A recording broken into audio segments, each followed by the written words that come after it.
हम्म. आजच्या या सखोल चर्चेला म्हणजे आपल्या या डीप डाईव्हला सुरुवात करण्याआधी एक अत्यंत महत्वाची गोष्ट. हो, ती म्हणजे चॅनलला सबस्क्राईब करण्याची, बरोबर. अगदी बरोबर.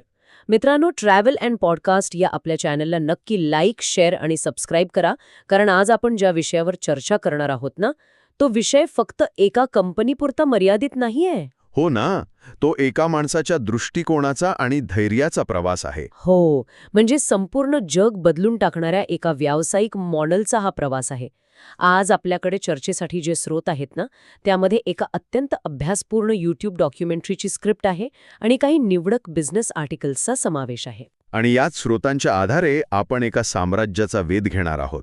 हो, म्हणजे 1994 मध्ये एका साध्या गॅरेजमधून सुरू झालेल्या आणि आज जगातील सर्वात मोठ्या साम्राज्यांपैकी एक बनलेल्या जेफ बेझोस यांच्या ॲमेझॉन या कंपनीचा.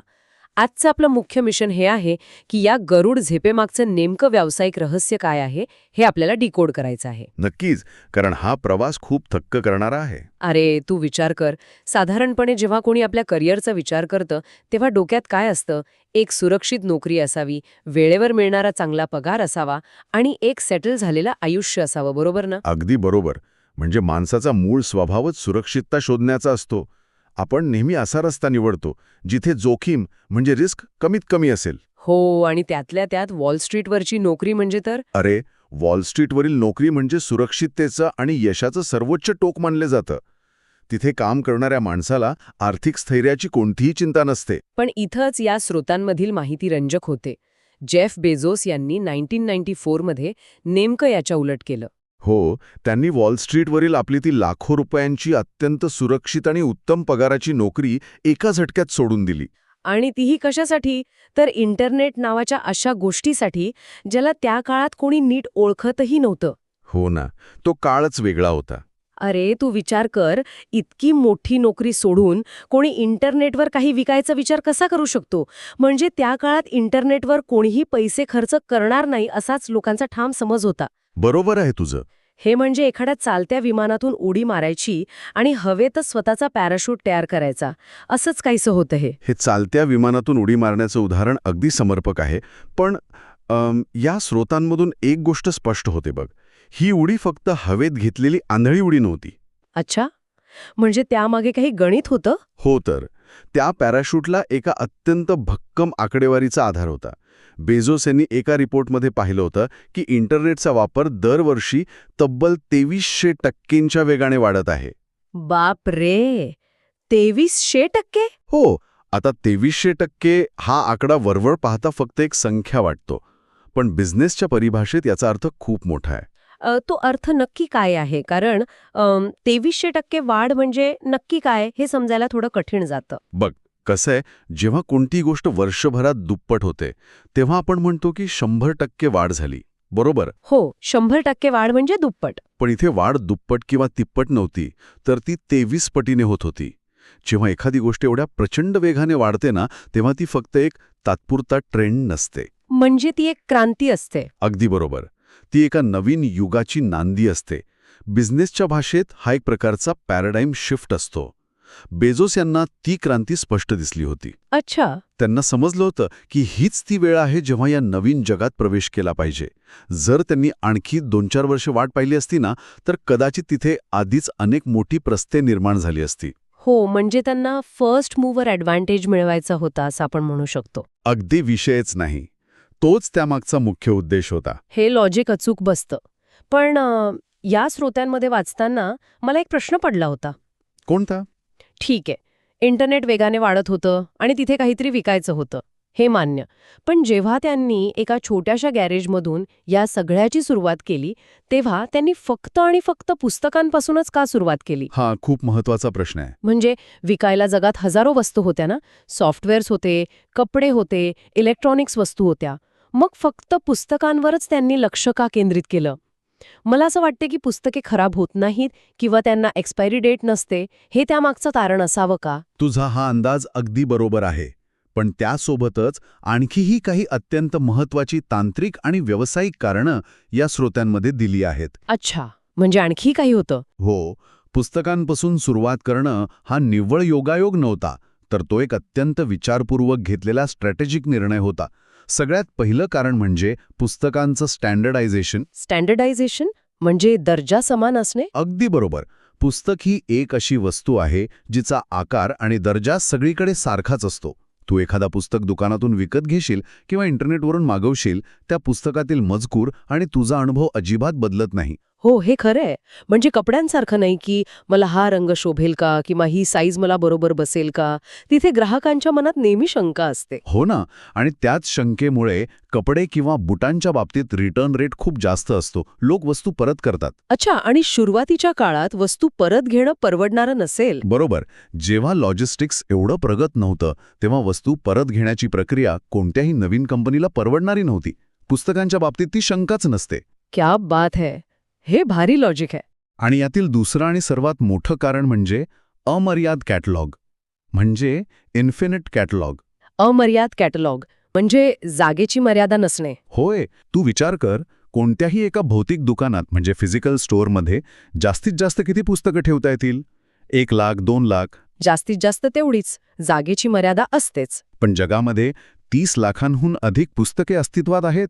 बेझॉस यांना माहीत होतं की इंटरनेटवर जागेची कोणतीही मर्यादा नाही. अरेच्चा. म्हणजे इंटरनेटच्या माध्यमातून ते एकाच प्लॅटफॉर्मवर जगातील प्रत्येक पुस्तक उपलब्ध करून देऊ शकत होते, जे कोणत्याही मोठ्या फिजिकल दुकानाला कधीच शक्य नाही. हो ना. आणि विशेष म्हणजे सुरुवातीला त्यांनी स्वतःचं मोठं गोदाम म्हणजे वेअरहाऊससुद्धा बनवलं नव्हतं. खरंच? मग ते पुस्तकं विकायचे कसे? त्यांनी फक्त पुस्तकांच्या डिस्ट्रीब्युटर्सच्या ज्या याद्या असतात ना, त्या आपल्या वेबसाईटवर टाकल्या. जेव्हा कोणी ग्राहक ऑर्डर द्यायचा, तेव्हा ते डिस्ट्रीब्युटरकडून पुस्तक मागवायचे आणि मग ग्राहकाला पाठवायचे. अमर्याद पर्याय देणे हा त्यामागचा मुख्य हेतू होता. ही रणनीती खरोखरच खूप खोलवर विचार करून आखलेली दिसते. आणि म्हणूनच त्यांनी आपल्या या कंपनीचं नाव ॲमेझॉन ठेवलं, बरोबर? हो, जगातील सर्वात मोठ्या नदीचं नाव. कारण त्यांना जगातील सर्वात मोठा स्टोअर बनवायचं होतं. जशी ॲमेझॉन नदी अफाट आहे, तिच्या अनेक उपनद्या आहेत आणि ती प्रचंड मोठा प्रदेश व्यापते, तसंच त्यांचं हे स्टोअर अफाट असावं आणि त्यात सगळ्या प्रकारच्या वस्तू असाव्यात, हे त्यांचं सुरुवातीपासूनचं विजन होतं. बरोबर. नावातच त्यांनी आपली महत्वाकांक्षा एकदम स्पष्ट केली होती. आणि त्यात आणखी एक गंमत आहे. कोणती? ए या अक्षराने नाव सुरू होण्यामागचं आणखी एक कारण असं होतं की त्या काळात वेबसाईट्सच्या याद्या अल्फाबेटिकल म्हणजे मुळाक्षरांच्या क्रमाने लावल्या जायच्या. अच्छा. म्हणजे एने नाव सुरू केल्यास ते यादीत नेहमी सगळ्यात वर दिसेल. हो, हा एक छोटा पण महत्वाचा तांत्रिक फायदाही त्यांनी पाहिला होता. त्यांना फक्त एक पुस्तकांचं दुकान चालवायचं नव्हतं, तर त्यांना एक आवाडोक्य साम्राज्य उभं करायचं होतं. क्या बात आहे. पण कसं आहे, नुसतं नाव मोठं ठेवून किंवा चांगली सुरुवात करून कंपनी मोठी होत नसते. ती मोठी होते कंपनीच्या अंतर्गत कामाच्या पद्धतीमुळे आणि संस्कृतीमुळे. अगदी बरोबर. आणि इथूनच आपण या चर्चेतील एका अत्यंत महत्वाच्या भागाकडे वळतो, जो या स्रोतांमध्ये खूप सविस्तरपणे मांडला आहे. हो, डे 1 फिलॉसॉफी. हो, तीच. म्हणजे पहिल्या दिवसाची रणनीती. त्यांच्या मते कंपनी कितीही मोठी झाली, हजारो कर्मचारी आले, अब्जावधी डॉलर्सची उलाढाल होऊ लागली, तरी कंपनीने कायम आपल्या पहिल्या दिवशी असल्यासारखंच म्हणजे डे 1ला असल्यासारखंच काम केलं पाहिजे. बरोबर. पण अरे, इथे मला एक प्रॅक्टिकल गोष्ट तुला विचारायची आहे. नक्की विचार ना. रोज डे 1 सारखं काम करणं दमछाक करणारं नाही का असू शकत? म्हणजे तुला म्हणायचंय की लोक थकून जातील. हो ना. म्हणजे जेव्हा कोणी नवीन व्यवसाय सुरू करतं, तेव्हा पहिल्या दिवशी प्रचंड पळापळ असते, झोप नसते, सतत एक प्रकारचं प्रेशर असतं. आता कंपनी मोठी झाल्यावरही जर तीच जीवघेणी पळापळ सतत करायची म्हटलं, तर कर्मचाऱ्यांना बर्नआउट येणार नाही का? मानसिक आणि शारीरिक थकवा येऊन लोक नोकरी सोडणार नाहीत का? हो, असा विचार साहजिक आहे. हा दृष्टिकोन थोडा अवास्तव वाटतो मला. तुझा हा मुद्दा अगदी रास्त आहे आणि वरवर पाहता तसंच वाटतं. पण या स्रोतांमध्ये डे 1चा जो अर्थ उलगडून सांगितलाय ना, तो पूर्णपणे वेगळा आहे. अच्छा. म्हणजे तो कशाबद्दल आहे? हे बघ, डे 1 हे शारीरिक कष्टांबद्दल, रोज 18 तास ऑफिसमध्ये बसून काम करण्याबद्दल किंवा कर्मचाऱ्यांना पिळवटून काढण्याबद्दल अजिबात नाहीये. हा पूर्णपणे एक मानसिक दृष्टिकोन आहे, एक मेंटल मॉडेल आहे. मानसिक दृष्टिकोन? हो, तो निर्णय प्रक्रियेशी म्हणजे डिसिजन मेकिंगशी जोडलेला आहे. निर्णय प्रक्रियेशी जोडलेला मानसिक दृष्टिकोन म्हणजे नेमकं काय सांगायचं तुला? बघ, जेव्हा कोणतीही कंपनी नवीन असते म्हणजे ती डे 1ला असते, तेव्हा ती अत्यंत चपळ असते. तिथे निर्णय खूप जलद होतात. हो, कारण माणसं कमी असतात. बरोबर. समजा एखाद्या ग्राहकाची तक्रार आली, तर संस्थापक स्वतः लक्ष घालतो आणि तातडीने तो प्रश्न सोडवतो. ती कंपनी ग्राहकांच्या गरजा समजून घेण्यासाठी धडपडत असते. पण जेव्हा कंपनी मोठी होते तेव्हा ती नकळत डे 2 मध्ये प्रवेश करते. डे 2 म्हणजे काय? डे 2 म्हणजे असा टप्पा जेव्हा कंपनी ग्राहकांचा विचार करण्याऐवजी स्वतःच्याच बनवलेल्या प्रोसेसेस आणि नियमांमध्ये अडकून पडते. अच्छा, म्हणजे लालफितशाही किंवा नोकरशाही वाढते, ज्याला आपण ब्युरोक्रेसी म्हणतो. अगदी बरोबर पकडलंस. डे 2 मध्ये प्रोसेस हेच मुख्य ध्येय बनतं. जर एखादी गोष्ट चुकीची घडली तर कर्मचारी सरळ म्हणतो, अरे मी तर प्रोसेस फॉलो केली होती, माझा यात काही दोष नाही. बापरे. हो, इथे ग्राहकांचं काय नुकसान झालंय याच्याशी कोणालाच देणं घेणं नसतं. एखादा नवीन आणि छोटा निर्णय घ्यायचा असेल तरी 10 मीटिंग्स होतात, अनेक अप्रुव्हल्स लागतात, कंपनीची चपळता संपते. अच्छा, म्हणजे निर्णय घेण्याचा वेग मंदावतो. हो, बेझोस यांना हाच धोका टाळायचा होता. त्यांनी आपल्या पत्रांमध्ये स्पष्ट लिहिलंय की डे 2 म्हणजे ऱ्हास, स्टॅग्नेशन, त्यानंतर कंपनीचं पतन निश्चित आहे. हो, म्हणजे कंपनी संपुष्टात यायला लागते. बरोबर. डे 1 म्हणजे निर्णय घेण्याचा वेग किंवा वेलॉसिटी कायम राखणे. एखादा निर्णय चुकीचा ठरला तरी चालेल, पण तो वेगाने घेतला गेला पाहिजे आणि ती चूक सुधारण्याची तयारी असली पाहिजे. ओहो, आता ही संकल्पना जास्त स्पष्ट झाली. म्हणजे डे 2 म्हणजे असा टप्पा जिथे कंपनी आत्मसंतुष्ट होते. हो, ज्याला आपण कम्प्लेसेंट होणे म्हणतो. हो ना? आपण तर आता खूप मोठे झालोय, आपल्याकडे सगळी सिस्टम सेट आहे, आपल्याला कोण हरवणार, असा अहंकार येतो. आणि तोच अहंकार त्यांच्या पतनाला कारणीभूत ठरतो. अगदी अचूक. आणि म्हणूनच बेझोस म्हणतात की आपल्याला हाय क्वालिटी निर्णयांसोबतच हाय वेलॉसिटी निर्णय घेता आले पाहिजेत. हाय वेलॉसिटी निर्णय. हो, म्हणजे जर तुमच्याकडे 70% माहिती उपलब्ध असेल तर निर्णय घ्या. 100% माहिती मिळेपर्यंत जर तुम्ही थांबलात तर तुम्ही खूप उशीर केलेला असतो. हा आहे खरा डे 1चा अर्थ. पण मला एक सांग, हा डे 1चा दृष्टिकोन कागदावर किती चांगला वाटला तरी तो प्रत्यक्षात कसा आणायचा? कारण मोठ्या संस्थांमध्ये आपोआपच नियम आणि अटी लागू होतात ना, हे सर्व कृतीत कसं उतरवायचं? याचं सर्वात उत्तम आणि सविस्तर उत्तर आपल्याला जेफ बेझोस यांच्या शेअरहोल्डर्सना लिहिलेल्या पत्रांमध्ये मिळतं. अच्छा, पत्रांमध्ये. हो, या स्रोतांमध्ये इन्व्हेंट अँड वॉन्डर या पुस्तकाचा संदर्भ दिला आहे, जो या पत्रांचा एक अप्रतिम संग्रह आहे. या पत्रांमधून एकच सर्वात महत्त्वाचा धागा समोर येतो आणि तो म्हणजे कस्टमर ऑब्सेशन, म्हणजे ग्राहकाचा ध्यास. हो, या कस्टमर ऑब्सेशन बद्दल मी बरंच ऐकलंय.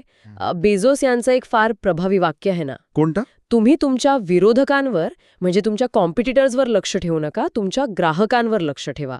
कारण विरोधक आपल्याला कधी पैसे देत नाहीत, पैसे आपल्याला ग्राहक देतात. अगदी अचूक. आणि हा साधा वाटणारा विचार बिझनेसच्या जगात एक खूप मोठी आणि वेगळी मानसिकता आहे. कशी काय? सामान्यतः बहुतेक कंपन्या काय करतात, ते सतत आपल्या स्पर्धकांकडे बघत असतात. त्याने नवीन फीचर आणलं का, मग आपणही तसंच काहीतरी आणूया. हो, म्हणजे नुसती कॉपी पेस्ट सुरू असते. बरोबर. यात होतं काय की तुम्ही फक्त दुसऱ्याला फॉलो करत राहता.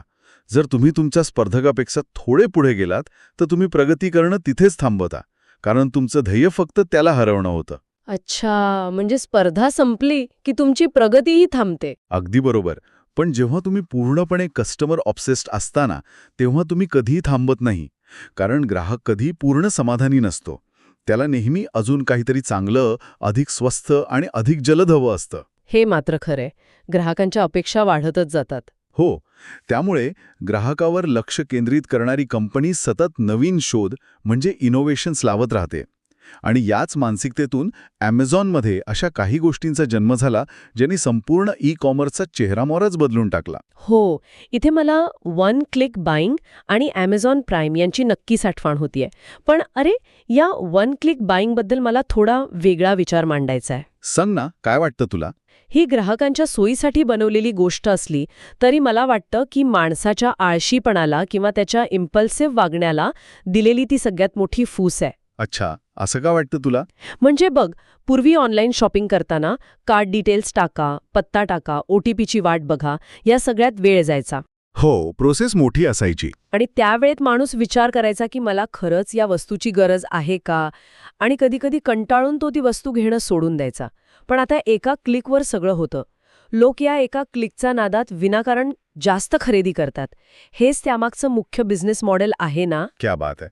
इथे तू थेट मानवी मानसशास्त्राला आणि बिझनेसच्या अत्यंत महत्त्वाच्या तत्वाला हात घातलायस. बिझनेसच्या भाषेत याला फ्रिक्शन किंवा अडथळा कमी करणे असं म्हणतात. फ्रिक्शन कमी करणे. हो, जेव्हा ग्राहकाला एखादी वस्तू विकत घ्यायची असते तेव्हा ती पाहण्यापासून ते तिचे पैसे देण्यापर्यंतची प्रक्रिया जेवढी लांब आणि किचकट असते ना, तेवढा तो व्यवहार रद्द होण्याची शक्यता जास्त असते. याला कार्ट अबॅन्डनमेंट म्हणतात. हो, म्हणजे लोक कंटाळून कार्ट सोडून देतात. बरोबर. वन क्लिक बाईंगने तो मधला विचार करण्याचा आणि कंटाळा येण्याचा वेळच काढून टाकला. म्हणजे त्यांनी ग्राहकाला विचार करण्यासाठी वेळच दिला नाही. तसं नाही, त्यांनी ग्राहकाचा कॉग्निटिव्ह लोड म्हणजेच विचार करण्याचा किंवा निर्णय घेण्याचा ताण कमी केला. मानवी मेंदू हा नेहमी सोप्या आणि कमी कष्ट लागणाऱ्या गोष्टींकडे लवकर आकर्षित होतो. हे सायन्स आहे. हो, आणि बेझोस यांनी ग्राहकाची ही सोयीची अपेक्षा अचूक ओळखली. त्यांनी या वन क्लिक तंत्रज्ञानाचं चक्क पेटंट मिळवलं होतं. बापरे, एका क्लिकचं पेटंट? हो, आणि तुला आश्चर्य वाटेल पण ॲपलसारख्या महाकाय कंपनीला सुद्धा आयट्यून्स स्टोअरवर गाणी विकण्यासाठी ॲमेझॉनकडनं हे वन क्लिक तंत्रज्ञान लायसन्सवर घ्यावं लागलं होतं. अरेच्छा, हे मला माहीतच नव्हतं. हो, हा केवळ एक तांत्रिक शोध नव्हता, तर तो ग्राहकांचं वागणे म्हणजे कन्झ्युमर बिहेवियर बदलणारा शोध होता. आणि Amazon प्राईमने तर हे वागणे पूर्णपणेच बदलून टाकलं. म्हणजे सुरुवातीला लोक म्हणायचे की मी वर्षाचे पैसे का भरू, पण एकदा का त्यांनी प्राईम सबस्क्रिप्शन घेतलं की मग ते प्रत्येक छोटी गोष्ट Amazonवरून मागू लागले. हो, कारण डिलिव्हरी तर फ्री आहे हा विचार त्यांच्या डोक्यात असायचा. अगदी बरोबर. प्राईमने लोकांची खरेदीची मानसिकता बॅचिंगमधून इम्पल्समध्ये बदलली. बॅचिंगमधून इम्पल्समध्ये म्हणजे कसं? पूर्वी लोक काय करायचे, अनेक वस्तूंची एक यादी करून त्या एकत्र ऑर्डर करायचे, जेणेकरून शिपिंग चार्ज वाचेल. याला बॅचिंग म्हणतात. हो, म्हणजे एकत्र मागवणं. पण प्राईम आल्यावर त्यांना वाटू लागलं की मला हे आत्ता हवंय आणि ते उद्यापर्यंत माझ्या घरी असेल, तेही फ्री डिलिव्हरीने. हे कस्टमर ऑब्सेशनचं सर्वोच्च उदाहरण आहे. Amazonने ग्राहकांना अशी सवय लावली जी त्यांना स्वतःलाही माहीत नव्हती की त्यांना हवी आहे. खरंच, एका साध्या गॅरेजमध्ये बसून जगातील माणसांच्या मानसिकतेचा एवढा अचूक अभ्यास करून संपूर्ण सिस्टम उभी करणं हे थक्क करणार आहे. हो ना. सुरुवातीला पुस्तकांपासून सुरू झालेला हा प्रवास आज जगातील प्रत्येक माणसाच्या घराच्या दरवाजापर्यंत पोहोचला आहे. पृथ्वीवरील सर्वात मोठी नदी त्यांनी काबीज केली. ई-कॉमर्स, क्लाउड कॉम्प्युटिंग यांसारख्या माध्यमातून संपूर्ण पृथ्वीवर त्यांनी आपलं साम्राज्य पसरवलं. पण या स्रोतांच्या शेवटी एक अत्यंत वेगळा आणि भविष्याचा वेध घेणारा मुद्दा मांडला आहे. हो, तो शेवटचा टप्पा. जेव्हा सगळी पृथ्वी तुमची होते तेव्हा तुमचं पुढचं लक्ष काय असतं? तेव्हा तुमचं लक्ष असतं पृथ्वीच्या पलीकडे असलेली अथांग पोकळी म्हणजे अंतराळ, स्पेस. बरोबर. आणि इथूनच सुरुवात होते ब्लू ओरिजिनची. जेफ बेझोस आता फक्त ई-कॉमर्स पुरते मर्यादित राहिलेले नाहीयेत. त्यांनी ब्लू ओरिजिन या त्यांच्या स्पेस कंपनीच्या माध्यमातून अंतराळ मोहिमा आणि स्पेस टुरिझमची सुरुवात केली आहे. हो, ती एक मोठी झेप आहे. आज आपण पाहतोय की इलॉन मस्क आणि जेफ बेझोस यांच्यात एक प्रकारची मोठी स्पर्धा सुरू आहे. पण मला एक विचार पडतो, ई-कॉमर्समधून थेट स्पेस रॉकेट्समध्ये जाण्यामागे नक्की काय तर्क असावा? तुला काय वाटतं? मला वाटतं ई-कॉमर्स आणि अंतराळ ह्या दोन पूर्णपणे वेगळ्या गोष्टी वाटत असल्या तरी दोन्हीकडे सुरुवातीला प्रचंड इन्फ्रास्ट्रक्चर म्हणजे पायाभूत सुविधा उभ्या कराव्या लागतात, हे त्यामागचं लॉजिक असावं का? अरे वा, तू अगदी अचूक धागा पकडला आहेस. जर आपण ह्या दोन वेगवेगळ्या वाटणाऱ्या गोष्टींना जोडलं ना, तर आपल्याला बेझोस यांच्या विचारांचा पॅटर्न समजतो. अच्छा, कसा? 1994 मध्ये इंटरनेट ही एक पूर्णपणे नवीन आणि अनोळखी जागा होती. तिथे कोणीही नव्हतं. तिथे पेमेंट गेटवे नव्हते, योग्य लॉजिस्टिक्स नव्हतं. बेझोस यांनी ते सगळं इन्फ्रास्ट्रक्चर स्वतः उभं केलं आणि त्याचा फायदा घेतला. आज अंतराळ हीच नवीन जागा आहे. अरे अच्छा, म्हणजे जे 1994चं इंटरनेट होतं ते आजचं स्पेस आहे? अगदी बरोबर. आज अंतराळात जाण्यासाठी प्रचंड खर्च येतो. तो खर्च कमी करण्यासाठी रियुजेबल रॉकेट्स बनवणे आणि अंतराळ प्रवासासाठी एक भक्कम पायाभूत सुविधा निर्माण करणे हे ब्लू ओरिजिनचं मुख्य ध्येय आहे. अच्छा. जसं ॲमेझॉनने इंटरनेटवर व्यापार करणं सोपं केलं, तसंच ब्लू ओरिजिन भविष्यात अंतराळात जाणं आणि तिथे स्पेस इकॉनॉमी उभी करणं सोपं करू पाहत आहे. जोखीम घेण्याची आणि नवीन अनोळखी क्षेत्रात दीर्घकालीन विचार करण्याची त्यांची तीच पद्धत आजही कायम आहे. हा विचार खरोखरच अवाढव्य आहे. 1994च्या एका साध्या गॅरेजमध्ये लावलेल्या एका छोट्या रोपट्यापासून ते आज अंतराळात झेपावणाऱ्या ब्लू ओरिजिनच्या रॉकेटपर्यंतचा हा प्रवास अनेक गोष्टी उलगडून दाखवतो. होय, हा प्रवास खूप काही शिकवणारा आहे. या संपूर्ण चर्चेचा जर एक साधा आणि सोपा सारांश काढायचा झाला ना, तर तो असा की उद्याच्या अफाट यशासाठी आज घेतलेली आणि डेटावर आधारित असलेली छोटी जोखीम खूप महत्वाची असते. जर त्यांनी ती सुरक्षित नोकरी सोडली नसती तर आज हे साम्राज्य अस्तित्वातच नसतं. आणि केवळ जोखीम घेऊन थांबायचं नाही, तर रोज तीच भूक, तीच ऊर्जा घेऊन डे वनच्या मानसिकतेनं काम करत राहायचं. ग्राहकाला केंद्रस्थानी ठेवायचं, स्वतःच्या प्रक्रियांमध्ये अडकून न पडता सतत नवीन गोष्टींचा शोध घेत राहायचं. हो, इनोव्हेशन करत राहायचं. अगदी बरोबर.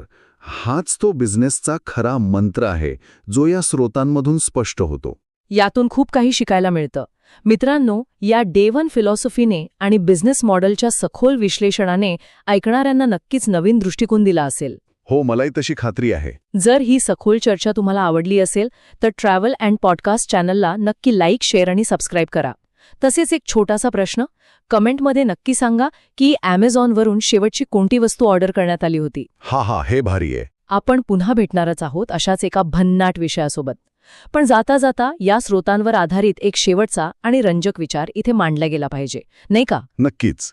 संपूर्ण चर्चेत आपण कंपनीच्या डे 1 आणि डे 2 बद्दल बोललो. पण जर व्यवसायात डे 2 चा अर्थ आत्मसंतुष्टता, ऱ्हास किंवा अंत असा होत असेल, तर विचार करण्यासारखी गोष्ट ही आहे की काय आपल्या वैयक्तिक आयुष्यात, आपल्या करिअरमध्ये आणि रोज नवीन गोष्टी शिकण्याच्या प्रक्रियेत आपण कुठे आहोत. आपण अजूनही त्या ऊर्जेने भरलेल्या, नवीन काहीतरी शिकायला तयार असलेल्या डे 1 मध्ये आहोत, की मला सगळं येतंय या भ्रमात असलेल्या डे 2 मध्ये अडकलो आहोत. मित्रांनो, यावर नक्की विचार व्हायला हवा.